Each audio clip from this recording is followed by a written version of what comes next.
Ciao a tutti.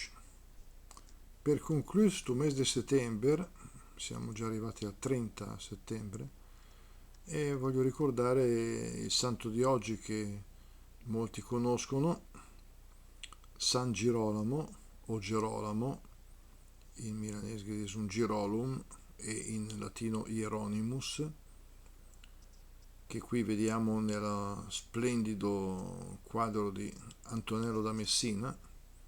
San Girolamo nel suo studio, immaginato come uno studioso rinascimentale intento a consultare le scritture, mentre in quest'altro dipinto altrettanto celebre, qui è il San Girolamo scrivente, intento allo studio anche lui, opera di Caravaggio, Michelangelo Merisi, due San Girolamo di due autori a distanza di circa un secolo e mezzo, perché Antonello è del 400 e Caravaggio è oltre un secolo dopo, è a cavallo tra 5 e 600. Ecco che ci raffigura comunque questo grande santo, rimasto famoso perché andò in Palestina a studiare l'ebraico e tradusse la Bibbia dall'ebraico e dal greco in latino.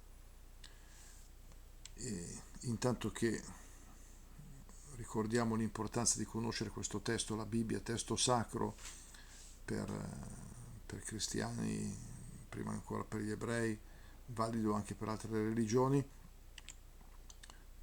un grande libro anche dal punto di vista letterario, e pensare che quest'uomo appunto è stato proprio in Palestina ci viene in mente che sicuramente è un motivo per pregare, per darci da fare per la pace. E quindi ecco, si affidum a San Girolamo che